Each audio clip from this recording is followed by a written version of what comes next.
The 1960s were a time of cultural upheaval and progress, but beneath the surface lurked a monster. Gerome Jerry Brudos, a seemingly ordinary electrician, harbored a sinister obsession.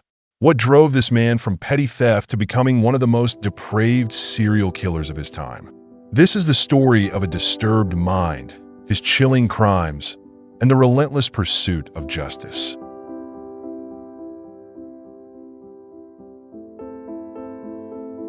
Gerome Jerry Brudos was a serial killer who was active in the 60s, known for murdering 4 women. He is known for his fetish for female artifacts including body parts and possessions.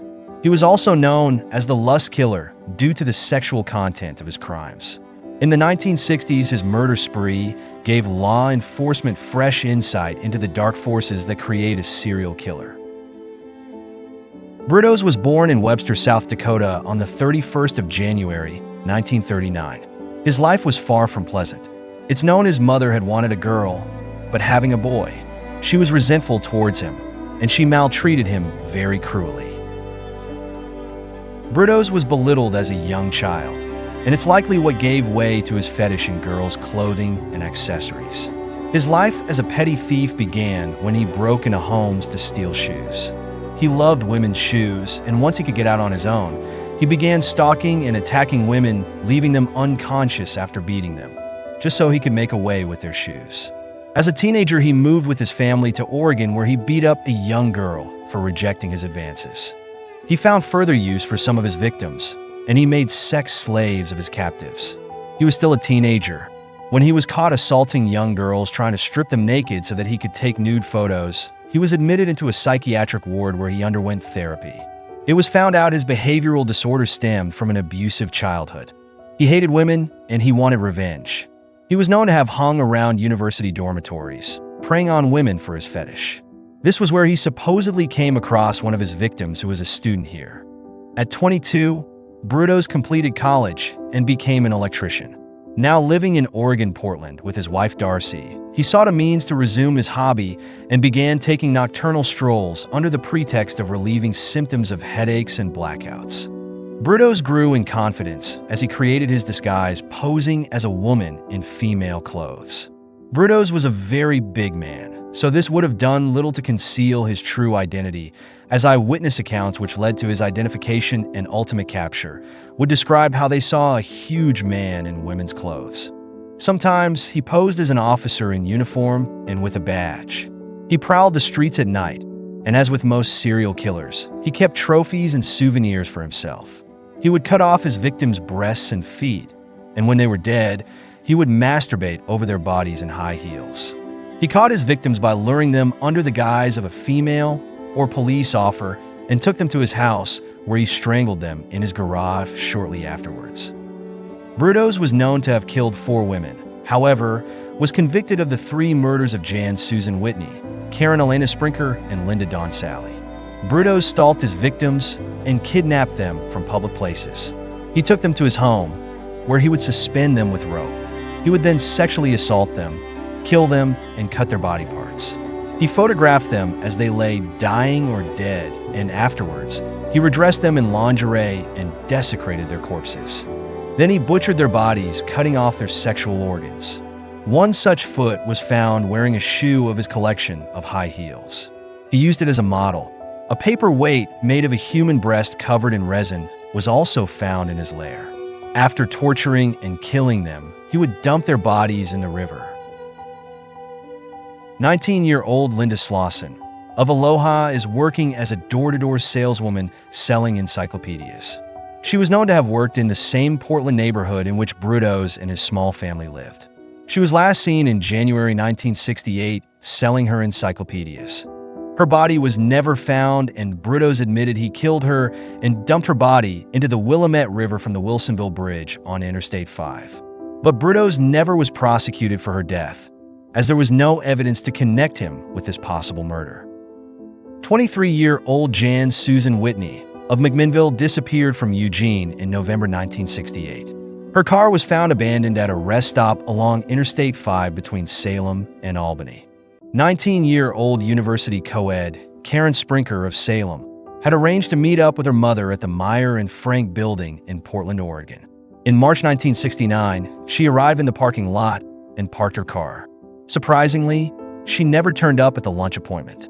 She's never seen again, but her car is found in the parking lot of the Meyer and Frank building. It's believed she arrived as planned, however. Brudos must have abducted her from the parking lot and taken her away.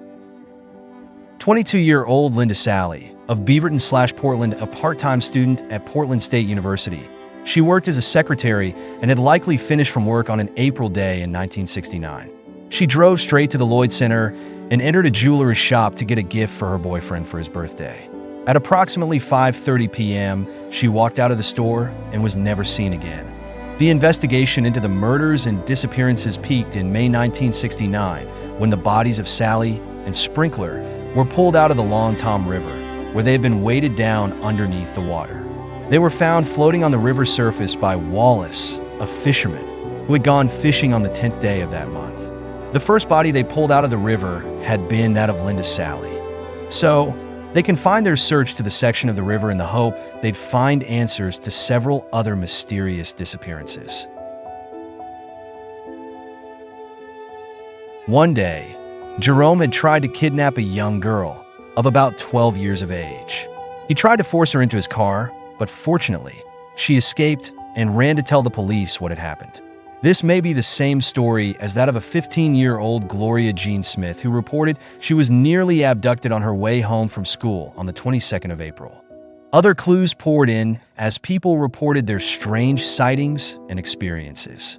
A female student reported how a caller posing as a war veteran asked to meet up to discuss research. The police immediately hatched a plan and asked the woman to accept the date so they could surveil them to see if he was their suspect. He was apprehended on site. Whilst in custody, the young girl he tried to kidnap earlier was also able to identify him in a photo lineup, and the police now had their suspect. It was the beginning of the Memorial Day celebrations, and Stovall kept Gerome in interrogation through the weekend. Eventually, Gerome confesses to killing Sally, Sprinkler, and Whitney. At this time, there is little known about the psychology of serial killers, and so there's a lot of research ongoing. Due to the sexual aspect of Gerome's killings, they are seen as worse than murder. The mild, calm young man before them didn't immediately strike the detectives as such a dark character. They delved deeper into his background before they were able to connect the dots.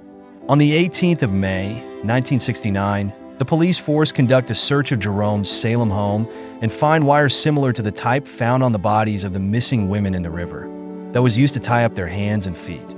They found photographs of the victims naked as well as other victims. They found women's clothing, shoes, and other artifacts. There was a human foot used to model his collection of high-heeled shoes. Brudos pled guilty to 3 counts of murder. At the time, Oregon did not have the death penalty, and he was given 3 consecutive life sentences. Brudos was imprisoned at the Oregon State Penitentiary. During his years here, he studied to become a counselor and often told the bar he was a much better man having received years of psychiatric treatment. While in prison, Gerome exhausted all parole hearings as the bar upheld the decision to deny him parole.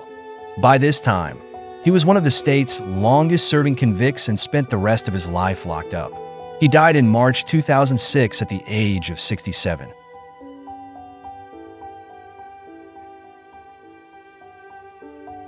Brudos was a man who let hatred and obsession consume him, leaving behind a trail of suffering.